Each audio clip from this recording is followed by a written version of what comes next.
Thanks for listening to the June 2020 edition of the Deepdale Podcast. Sorry it's later in the month than usual. We recorded at the beginning of the month, but we're waiting for government announcements about reopening the campsite and hostel. As of this morning, Tuesday the 16th of June, there hasn't been any announcement, so decided to publish the podcast anyway. Please do watch our website and social media for details of reopening plans. Enjoy your listen.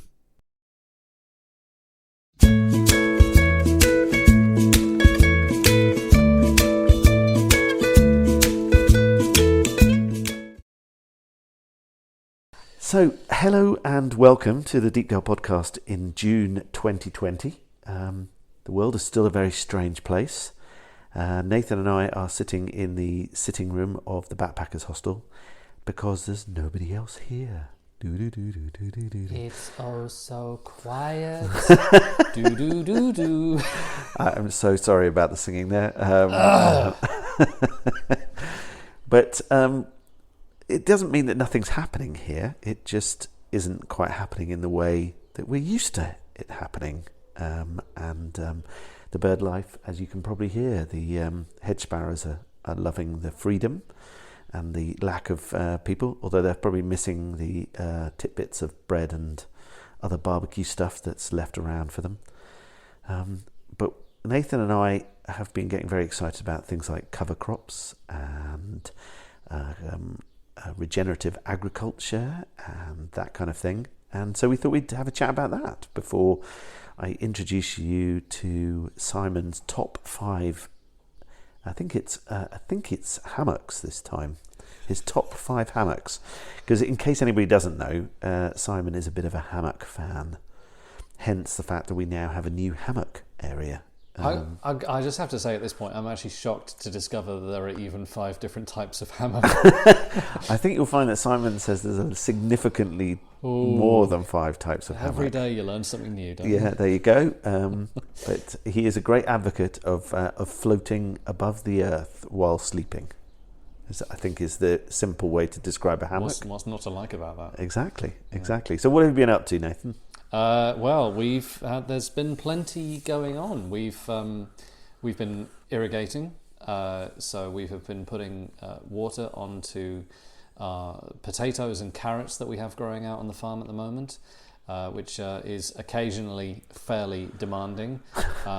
There are occasionally blue moments of which we won't be recording. There's occasionally some interesting language in the air as something goes pop and water leaks out of the wrong places. There's a hilarious joke that goes around in farming. Irrigation, you should call it irritation. How we laughed. And so that is basically when we do have issues with certain sort of technical sort of problems every so often with water going in the wrong places and this kind of thing. But we have been going around the fields and providing irrigation. We're growing quite a considerable amount of potatoes and carrots this year on the farm, and those need to be irrigated as much as anything else because there's just not been very much rain. No. It's a distinct February and March it was biblical amounts of rain, and pretty much since then nothing. And so one moment we've been a sea and the next minute we've been a desert, all in one very short half of the year. Yeah. Indeed. Which has been fascinating for all the wrong reasons, really. Yeah, indeed. But we understand that this is that we're probably going to have more years like this in the future. So this is forcing us to really think as a farm, and is forcing all farmers to think really about how to manage a situation like this in the future, where you have extreme rainfall events one month and then the next month you have no water at all. And this is one of the reasons why we're looking at what we're doing on the farm and how we manage water and how we manage the soil, so that we can be more resilient and better able to deal with a situation like this. So yes, it includes ponds and cover crops and all sorts of other things. And today we were very excited because our first proper cover crop mix went in on ex-carrot land. Yes. 2 grown men with beards getting excited about some very small seeds going into a field. Yeah. But we are very pleased, and there is a little video that Nathan took of the drill kind of going. You can't see the seeds going in individually or anything like that, but we got very excited about it, so we'll probably share that. Yeah, it's really exciting. This is a brilliant piece of work which we've been able to do this for the first time this year. We've been supported in doing this by Norfolk Rivers Trust through their Water Sensitive Farming Initiative, and we're putting cover crops onto the fields that have come out of carrots. So because of the way that we've had carrots on the farm, the carrots go into the field basically around about this time of year. So this time last year we had carrots going into 7 different fields across the farm, and the carrots can actually be left in the ground over winter. So they are protected with loads of straw being put on top of them, and they're actually left in the ground over winter. So it's like leaving them in the fridge, and they stay in the ground perfectly happily, and then the carrots are harvested around about March of the following year. So these carrots come out of the ground, and there's lots and lots of straw on the ground, and with the carrots coming out, the fields have been in a bit of a state. So basically the straw's all been mixed into the field, and we have to break down that straw and try and get some organic matter into the field because the soil's quite tired. It's fairly knackered actually after growing these carrots. So these cover crops, we've had some great help and support and advice on choosing a lovely mix with lots of different species. The cover crops that we're putting on these fields, we're looking at 8-9 different species of plant. We've got vetch, pea, rye, mustard, a couple of different types of radish, clover, phacelia, and these have all got different shaped roots. Some of them have got fine fibrous roots that go out quite shallow. Some of them have got really deep tap roots that go down deep and mine minerals from further down in the soil. And the clover and the pea and the vetch, they're all legumes, so they're all fixing nitrogen in the soil on their roots, and then the radishes are nicking some of that nitrogen and they're hiding that away in their big chunky roots. And so we're using these cover crops to prevent the soil from being eroded. So they are literally, as the name suggests with a cover crop, it's covering the soil. We're shielding the soil. So we're stopping the soil from being eroded if there's heavy rain or if there's wind, but they're also putting nitrogen into the soil so we can use less in the way of chemical nitrogen, and they're also giving lots of organic matter to the soil. So they're just brilliant things to be using to sort of fix up the soil and improve the fields, and then hopefully we can use these fields before too long, and they'll be, the soil will be improved for having grown these cover crops. And in case you're sort of wondering, so where did this all come from and what's this change in heart? Well, basically the flooding in February showed us that some of our fields were slightly less than happy about life, and we'd already started reading books like From Dirt to Soil by an amazing farmer in America called Gabe Brown. And we went to the Holcomb Farming Conference back in, I think it was January or even early February, just before sort of lockdown. And we were talking, their kind of cover crops became the theme of the event, and were being talked about. And the idea is that basically you always cover the soil. So if there's a bare earth in nature covers that earth. It grows plants over of all different shapes and sizes, and different plants do different jobs, and it covers over. And the idea is that rather than the bog standard monoculture that we see so much, where you just have one type of crop in a field, the idea is that you might continue to have one type of crop for certain periods, but you then try and have other crops in as well. And we're also going to move to try and massively reduce the amount of tillage that we give. So what's described as low till or even no till growing, so you don't disturb the roots that are in the soil already, which are holding together that great wonderful biomass sort of cities of sort of fungi and little bugs and all sorts of other things. So it's quite exciting, really. And basically the only way we've got quite light soils on quite a lot of the farm here. It's essentially sand and gravel, and so therefore the more we can cover those fields over and make them put more biomass into those fields, the better the soil quality, which means the better production.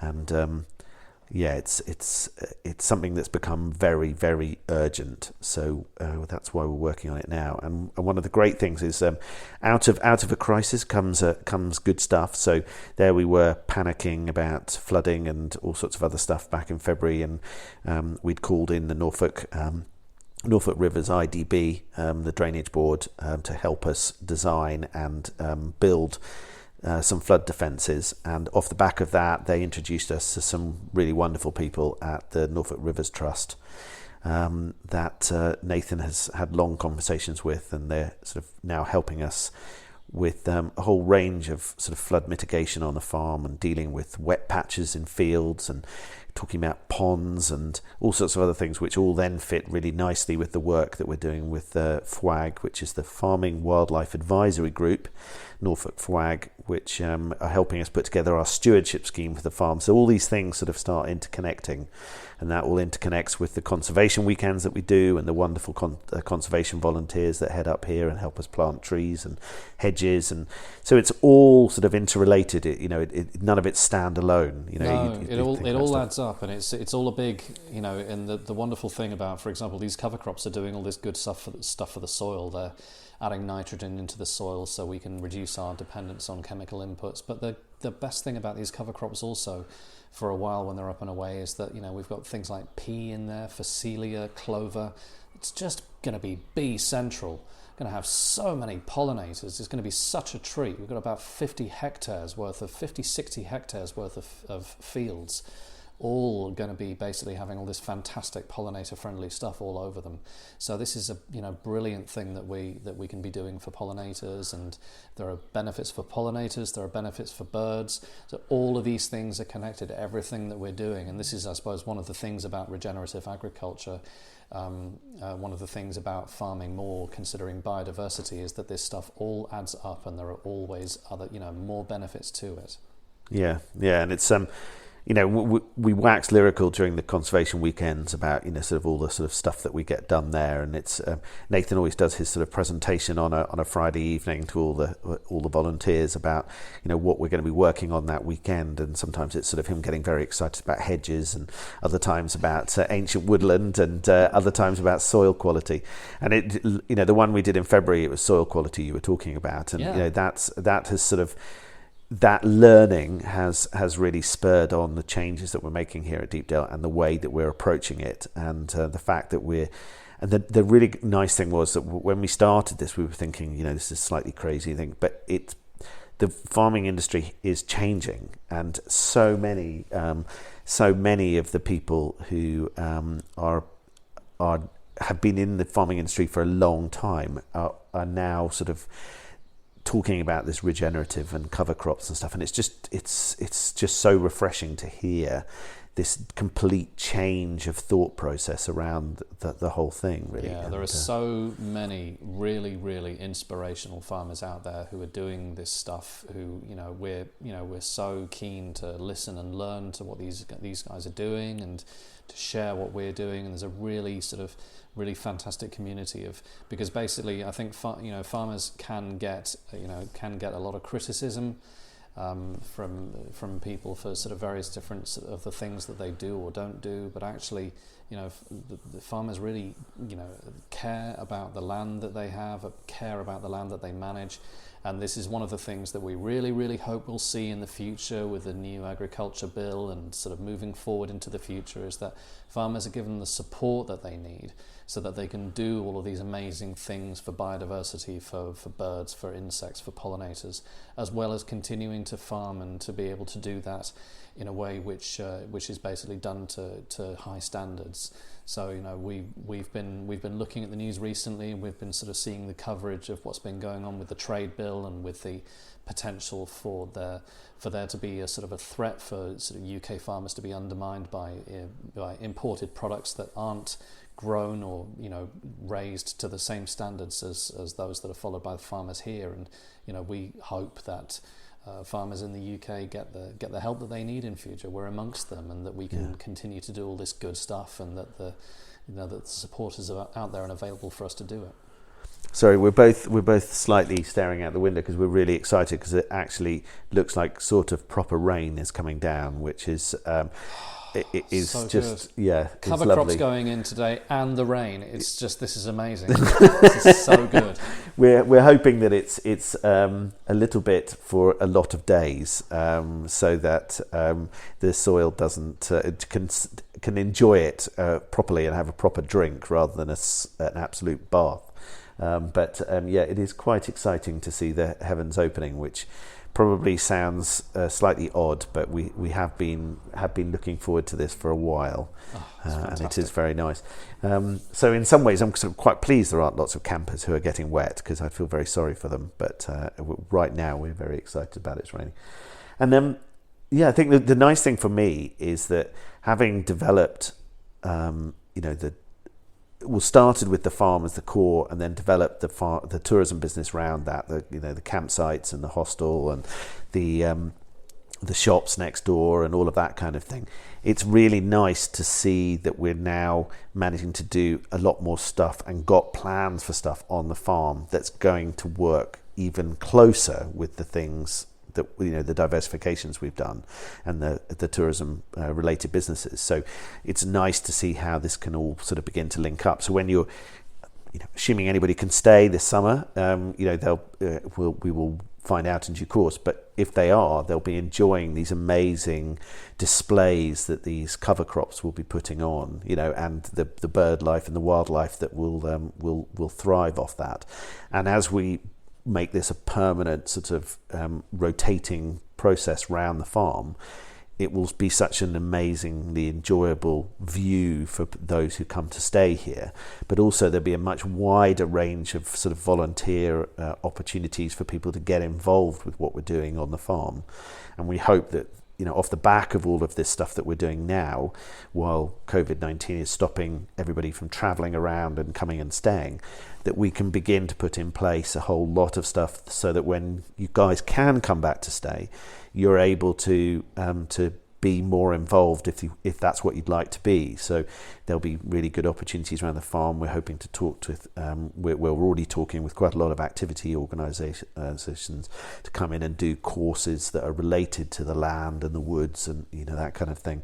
So it's really nice to see that kind of it going full circle, and the tourism was the first development. Now the farming is developing, and we're going to it'll all be linking up. It's really enjoyable. Yeah, we both, I think we really want to share so much more of what we're doing, and that the farm is, that when you come to stay on Deepdale Farm, that you can see what's happening and you can have an understanding of what's happening, and we'll always want to share what's going on with that. And we've potentially got some really, really exciting things in the future. And I think the best way to sort of think about the campsite and the backpackers at the moment, it's closed, and we are a farm, and the way that we're looking at it is these, our campsite is fallow at the moment, and that doesn't, it's not a permanent thing. It will be back open again, and that it's a very much a part of the farm, and we'll look forward to that. No, it's going to be good. And I think I'm looking forward to next year hopefully being able to do an open farm Sunday, which normally happens in June, and actually being able to show what we've done and what we're planning to do, and talk about all of that sort of aspect, which would be really good fun as well. Meanwhile, if you are around this Sunday the 8th, it is Open Farm Sunday, so we're not participating this year, but we hope that we will be joining in next year. And so if you search for Open Farm Sunday, then you should find lots of information about farms that are sharing what we're doing, and we'll be sort of doing more of that kind of thing in future, much more.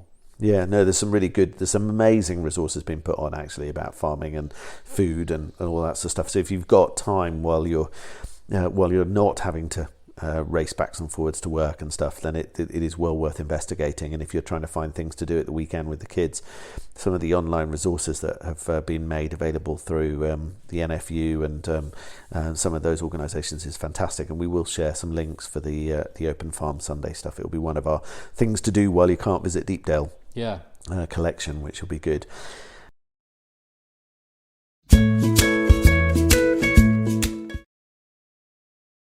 And of course, we've got the very sad news of the fact that we're not going to be running the Christmas market this year, which is it was a really tough decision for the team to decide, and we felt that it was just the right thing to do. and having told the stallholders, they are very much of that same mind. So it's going to be strange not having that massive event to, sort of to finish off our year, but I think it's the right thing to do, and it was never going to be easy to social distance 20,000 people over a weekend, staring at stalls and tasting lovely food and stuff. So, and I know a lot of the stallholders have had an interesting year. So what we'll be trying to do is we'll be trying to sort of publicise a lot of the people who probably would have been with us, and ways you can still buy their lovely stuff, but with social distancing more in mind, deliveries and that kind of stuff.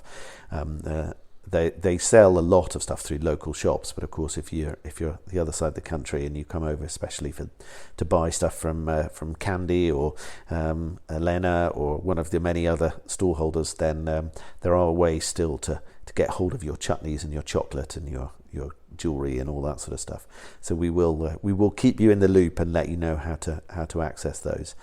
But at the moment, it looks like things are beginning to slowly unlock. We're waiting for dates and rules and such like to find out whether tourism businesses can begin to reopen, and we will just have to wait and see. The shops are hoping to open later this month, and they are sort of working through the rules that they have to meet and trying to work out how they reopen. Our wonderful supermarket is Deepdale Stores has been open throughout and is still continuing to keep its shelves stocked and supply the local community, and it's being helped out by the Brankster community sort of helpers team who are doing home deliveries for people and sorting lots of bits and pieces out. So it's great. The post van still comes and visits the village 4 times a week. So we aren't disconnected from the world right now. No, indeed. Life is ticking on by, and I know that everybody's really, really looking forward to sort of more of the facilities opening up so that people can come and visit the coast. It's worth probably mentioning that we have seen quite a bit in the news recently, certainly along the Norfolk coast and along other coastlines. There's been plenty of coverage of some problems that have been happening because a lot of people have been coming to beautiful places, to the coast, to visit. They've been using things like disposable barbecues, and they maybe haven't been too sort of cautious about how they've been using those. They've been causing fires. Those fires have been damaging green spaces, damaging beaches. They've been destroying wildlife. There's been lots of littering. There's been lots of bad behaviour. We know that the lovely people who come to Deepdale farm, who come to visit us, these are not the people that behave like this. It is an unfortunate sort of thing that we've seen, that we've had incidents of. Certainly farms also, people have been sort of going and parking their cars in wheat fields so that they have a nice clear view. And I think hopefully people can just be a little bit patient and just appreciate that some of these, these car parks and these other facilities, it's taking a little while for them to open up. It's taking a little while for organisations like the National Trust to get ready and to get up and running. And meanwhile, that everybody who comes out, just we hope that people can be sort of enjoying the countryside and also respecting the places that they go and visit. Yeah, definitely. There's some wonderful stuff about the Countryside Code. And it's really important that people follow it. There was a funny, but of course not funny, piece on Farming Today, which is one of Nathan and I's regular podcast listens. And there was a farmer in Wales who'd been chasing sheep for 4 hours after people had left gates open and stuff, and he was not a happy bunny. There was quite a lot of bleeping required to play it on the BBC, but if you come to the countryside, please just follow those country codes, and the place wants you, but it also needs to make sure that it isn't damaged by that visit. So it's just really important. And we are really looking forward to people, coming back. It's been lovely to see the wildlife enjoying. There's a cock pheasant that's decided that this backpackers courtyard is now its domain. He's moved in. The swallows are back, and the swifts are back, and there's lots of wildlife around, and they're loving it. But we are looking forward to having the friendly faces of our wonderful Deepdale visitors coming back, and it's very strange walking up the drive and not being able to chat to a whole bunch of people. You get from A to B much quicker than you used to, which is kind of a bit sad in its own right. So we are looking forward to you coming back, and as and when we're allowed to welcome you. We just hope that you're very well, safe, you're keeping out of mischief, that you've not been too badly affected by these strange times, and that we do look forward to seeing you again in the not too distant future.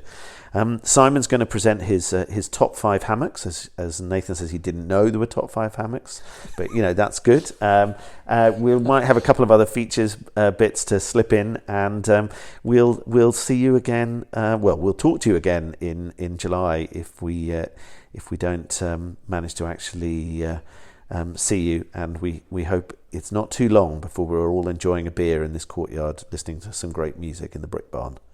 Keep well, and we'll talk to you soon.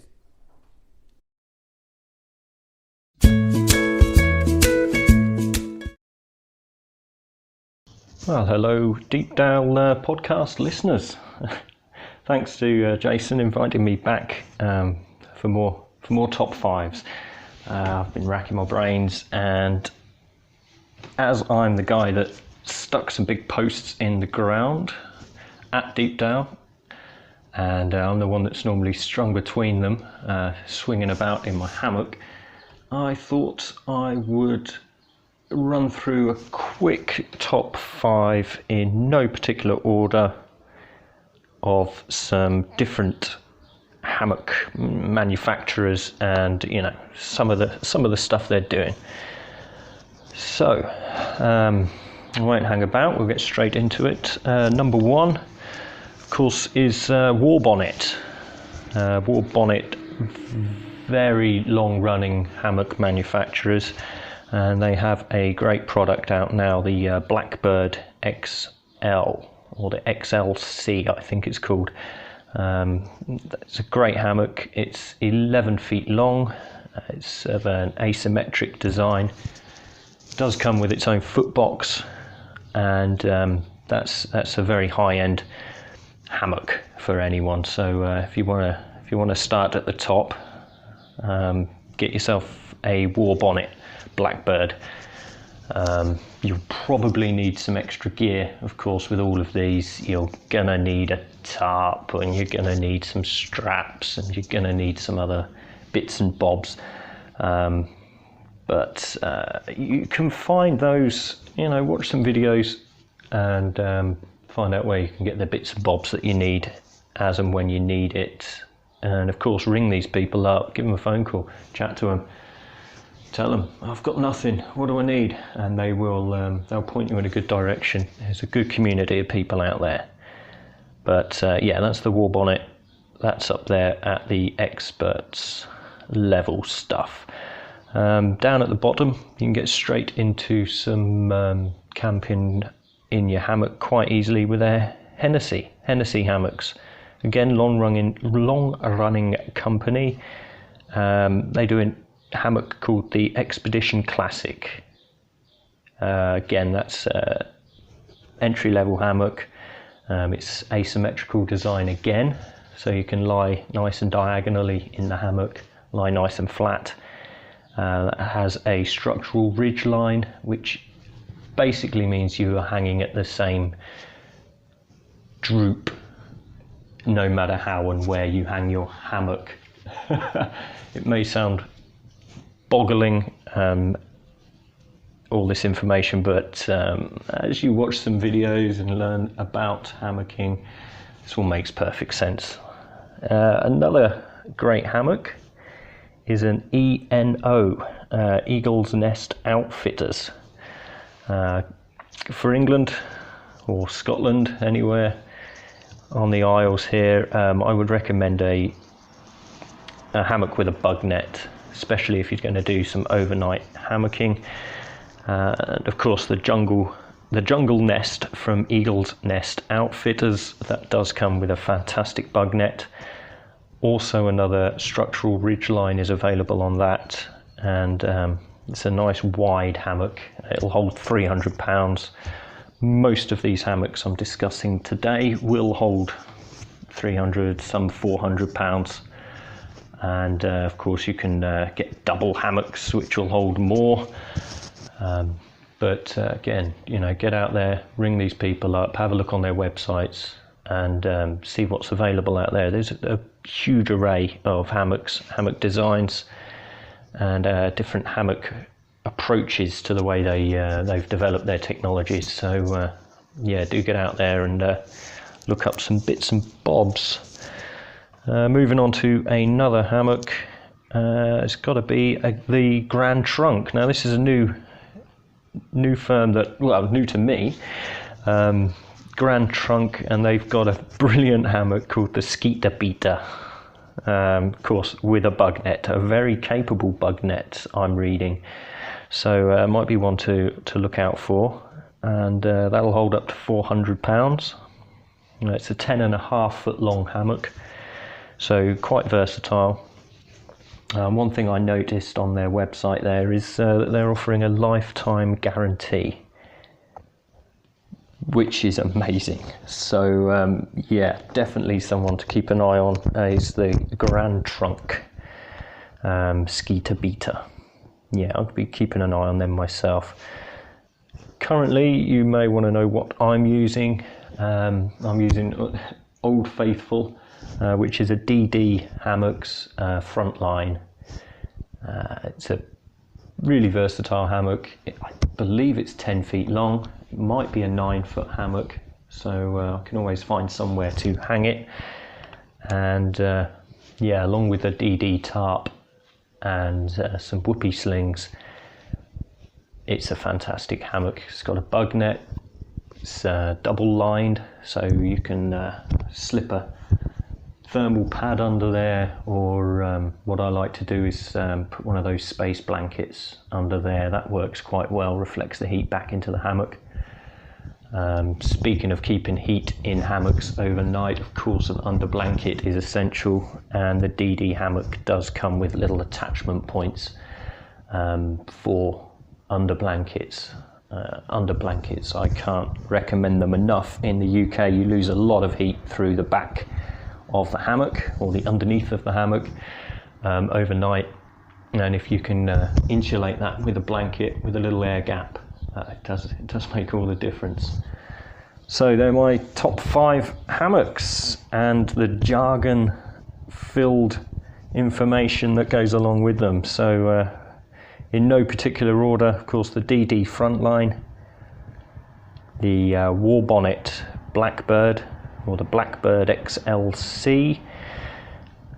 You've got the Hennessy Hammocks Expedition Classic, the Eagle's Nest Outfitters Jungle Nest, and to me the new kid on the block, the Grand Trunk Skeeter Beater. So have fun, have a look at that. If there's anything you don't know, feel free to get in touch with me, and I'll shed some light on things.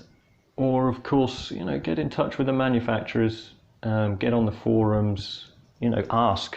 Friendly bunch of people, hammockers, small close-knit community. So there you go. There's my top 5 for June. Can't believe it's June already, but I'm sure it won't be long before we're all back together again, enjoying Deepdale at its finest. And of course now Deepdale has a designated hammock area, so I hope to see you all hopefully this summer, if not through the winter, because I will be hammocking there all year round, come rain, shine, snow, you name it. I love getting out and hammocking. So I'll leave you there. Hope that was some information that's useful to you all, and stay safe, and see you all soon. Bye.